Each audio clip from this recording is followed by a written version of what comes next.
The purpose of this record is to show you how to use your imagination to achieve your every desire. Most men are totally unaware of the creative power of imagination and invariably bow before the dictates of facts and accept life on the basis of the world without. But when you discover this creative power within yourself, you will boldly assert the supremacy of imagination and put all things in subjection to it. When the man speaks of God in man, he is totally unaware that this power called God in man is man's imagination. This is the creative power in man. There is nothing under heaven that is not plastic as potter's clay to the touch of the shaping spirit of imagination. Once a man said to me, "You know, Neville, I love to listen to you talk about imagination. But as I do so, I invariably touch the chair with my fingers and push my feet into the rug, just to keep my sense of the reality and the profundity of things." Well, undoubtedly he is still touching the chair with his fingers and pushing his feet into the rug.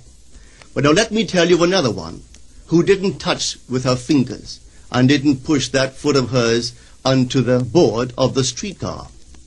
It's the story of a young girl, just turned 17. It was Christmas Eve, and she is sad of heart. For that year, she had lost her father in an accident, and she's returning home to what seemed to be an empty house. She was untrained to do anything, so got herself a job as a waitress. This night is quite late, Christmas Eve. It's raining. The car is full of laughing boys and girls home for their Christmas vacation. And she couldn't conceal the tears. Luckily for her, as I said, it was raining. So she stuck her face into the heavens to mingle her tears with the rain. And then, holding the rail of the streetcar, this is what she did. She said, "This is not rain, but this is spray from the ocean. And this is not the salt of tears that I taste, but this is the salt of the sea in the wind. And this is not San Diego. This is a ship, and I'm coming into the Bay of Samoa." And there she felt the reality of all that she had imagined. Then came the end of the journey, and all are out. 10 days later, this girl received a letter from a firm in Chicago saying that her aunt, several years before, when she sailed for Europe, deposited with them $3,000 with instructions that if she did not return to America, this money should be paid to her niece. They had just received information of the aunt's death and were now acting upon her instructions. 1 month later, this girl sailed for Samoa. As she came into the bay, it was late that night, and there was salt of the sea in the wind. It wasn't raining, but there was spray in the air, and she actually felt what she felt 1 month before, only this time she had realized her objective. Now this whole record is technique. I want to show you today how to put your wonderful imagination right into the feeling of your wish fulfilled, and let it remain there and fall asleep in that state. And I promise you from my own experience, you will realize the state in which you sleep if you could actually feel yourself right into the situation of your fulfilled desire and continue therein until you fall asleep.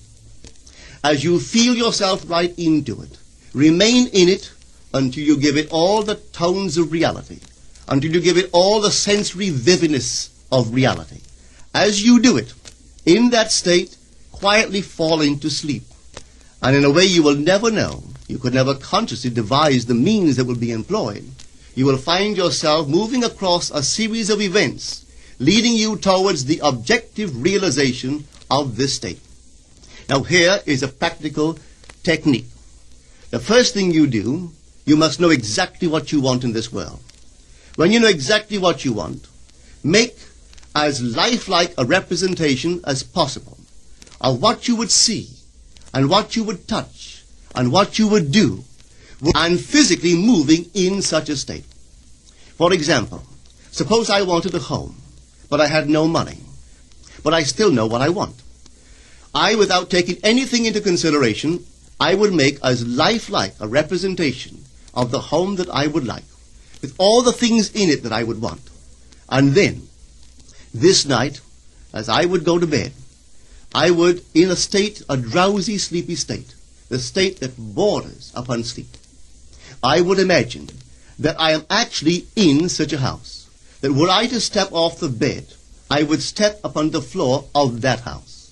Were I to leave this room, I would enter the room that is adjacent to my imagined room in that house. And while I am touching the furniture and feeling it to be solidly real, and while I am moving from one room to the other in my imaginary house, I would go sound asleep in that state. And I know that in a way I could not consciously devise, I would realize my house. I have seen it work time and time again. If I wanted promotion in my business, I would ask myself what additional responsibilities would be mine were I to be given this great promotion. What would I do? What would I say? What would I see? How would I act? And then in my imagination, I would begin to see and touch and do and act as I would outwardly see and touch and act were I in that position. If I now desired the mate of my life, were I now in search of some wonderful girl or some wonderful man, what would I actually find myself doing that would imply that I have found my state? For instance, suppose now I was a lady. One thing I would definitely do, I would wear a wedding ring. I would take my imaginary hands, and I would feel the ring that I would imagine to be there. And I would keep on feeling it until it seemed to me to be solidly real. I would give it all the sensory vividness I am capable of giving anything. And while I am feeling my imaginary ring, which implies I am married, I would sleep. This story is told us in the Song of Songs, or the Song of Solomon. It is said, "At night on my bed, I sought him whom my soul loveth. I found him whom my soul loveth, and I would not let him go, until I brought him into my mother's house, right into the chamber of her that conceived me." If I would take that beautiful poem and put it into modern English, into practical language, it would be this. While sitting in my chair, I would feel myself right into the situation of my fulfilled desire. And having felt myself into that state, I would not let it go. I would keep that mood alive, and in that mood I would sleep. That is, taking it right into my mother's chamber, into the chamber of her that conceived me. You know, people are totally unaware of this fantastic power of the imagination. But when man begins to discover this power within him, he never plays the part that he formerly played.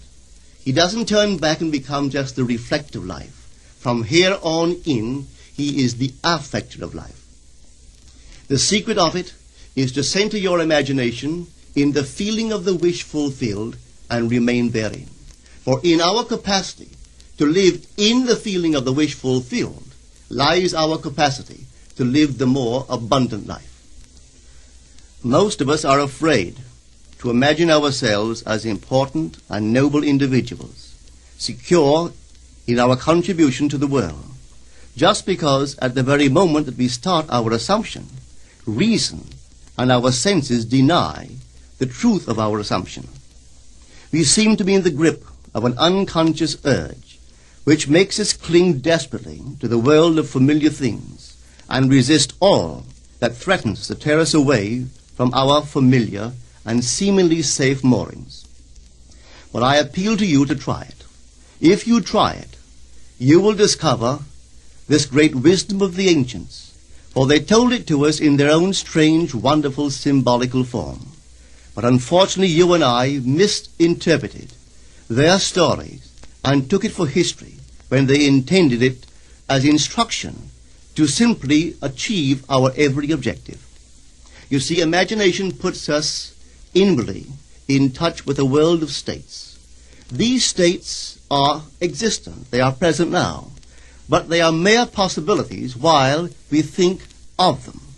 But they become overpoweringly real when we think from them and dwell in them. You know, there's a wide difference between thinking of what you want in this world and thinking from what you want. Let me tell you, when I first heard of this strange and wonderful power of the imagination, it was in 1933 in New York City. An old friend of mine taught it to me. He turned to the 14th of John, and this is what he read. In my Father's house are many mansions. If it were not so, I would have told you. I go to prepare a place for you. And if I go and prepare a place for you, I will come again and receive you unto myself, that where I am, there ye may be also. He explained to me that this central character of the Gospels was human imagination. That mansion was not a place in some heavenly house, but simply my desire. If I would make a living representation of the state desired, and then enter that state and abide in that state, I would realize it. At the time, I wanted to make a trip to the island of Barbados in the West Indies, but I had no money. He explained to me that if I would that night, as I slept in New York City, assume that I was sleeping in my earthly father's house in Barbados, and go sound asleep in that state, that I would realize my trip. Well, I took him at his word and tried it. For 1 month, night after night, as I fell asleep, I assumed I was sleeping in my father's home in Barbados. At the end of my month, an invitation from my family came, inviting me to spend the winter in Barbados. I sailed for Barbados the early part of December of that year. From then on, I knew I had found this Savior in myself. The old man told me that it would never fail. Even after it happened, I could hardly believe that it would not have happened anyway. That's how strange this whole thing is. On reflection, it happens so naturally. You begin to feel or to tell yourself, well, it would have happened anyway. And you quickly recover from this wonderful experience of yours. It never failed me if I would give the mood, the imagined mood, sensory vividness. I could tell you unnumbered case histories to show you how it works. But in essence, it's simple. You simply know what you want. When you know what you want, you're thinking of it. That is not enough. You must now begin to think from it. Well, how could I think from it? I am sitting here, and I desire to be elsewhere. How could I, while sitting here physically, put myself in imagination at a point in space removed from this room and make that real to me? Quite easily. My imagination puts me in touch inwardly with that state. I imagine that I am actually where I desire to be. Now, can I tell that I am there? There is only one way to prove that I am there. For what a man sees when he describes his world is as he describes it relative to himself. So what the world looks like depends entirely upon where I stand when I make my observation. So if, as I describe my world, it is related to that point in space I imagine that I am occupying, then I must be there. I am not there physically, no, but I am there in my imagination, and my imagination is my real self. And where I go in imagination and make it real, there I shall go in the flesh also. When in that state I fall asleep, it is done. I have never seen it fail. So this is the simple technique on how to use your imagination to realize your every objective. Here is a very healthy and productive exercise for the imagination. Something that you should do daily. Daily relive the day as you wish you had lived it, revising the scenes to make them conform to your ideals. For instance, suppose the day's mail brought disappointing news. Revise the letter. Mentally rewrite it and make it conform to the news you wish you had received. Or suppose you didn't get the letter you wish you had received. Write yourself the letter and imagine that you received such a letter. Let me tell you a story that took place in New York not very long ago. In my audience sat this lady who had heard me numberless times. And I was telling the story of revision. that man, not knowing the power of imagination, he goes to sleep at the end of his day, tired and exhausted, accepting as final all the events of the day. And I was trying to show that man should, at that moment, before he sleeps, he should rewrite the entire day and make it conform to the day he wished he had experienced. Here is the way a lady wisely used this law of revision. It appears that 2 years ago she was ordered out of her daughter-in-law's home. For 2 years there was no correspondence. She had sent her grandson at least 24 presents in that interval, but not one was ever acknowledged. Having heard the story of revision, this is what she did. As she retired at night, she mentally constructed 2 letters. One she imagined coming from her grandson, and the other from her daughter-in-law. In these letters they expressed deep affection for, and wondered why she had not called to see them.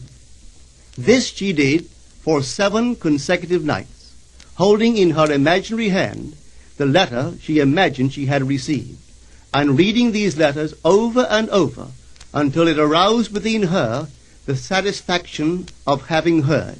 Then she slept. On the 8th day, she received a letter from her daughter-in-law. On the inside there were 2 letters, one from her grandson and one from the daughter-in-law. They practically duplicated the imaginary letters that this grandmother had written to herself 8 days before. This art of revision can be used in any department of your life. Take the matter of health. Suppose you were ill. Bring before your mind's eye the image of a friend.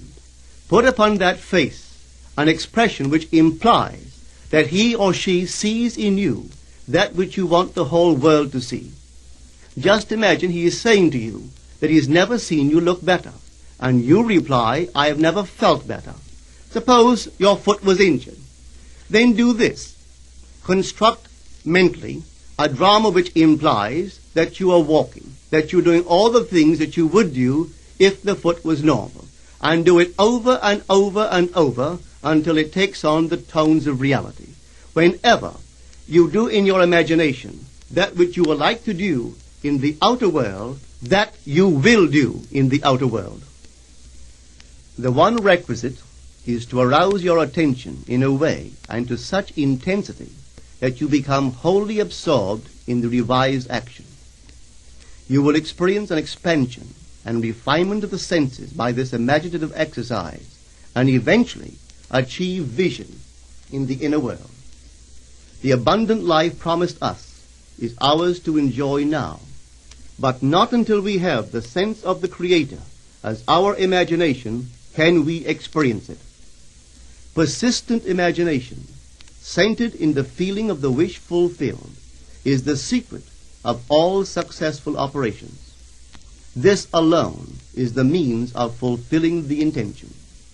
Every stage of man's progress is made by the conscious, voluntary exercise of the imagination. Then you will understand why all poets have stressed the importance of controlled, vivid imagination. Listen to this one by the great William Blake. In your own bosom you bear your heaven and earth, and all you behold, though it appears without, it is within, in your imagination, of which this world of mortality is but a shadow. Try it, and you too will prove that your imagination is the Creator.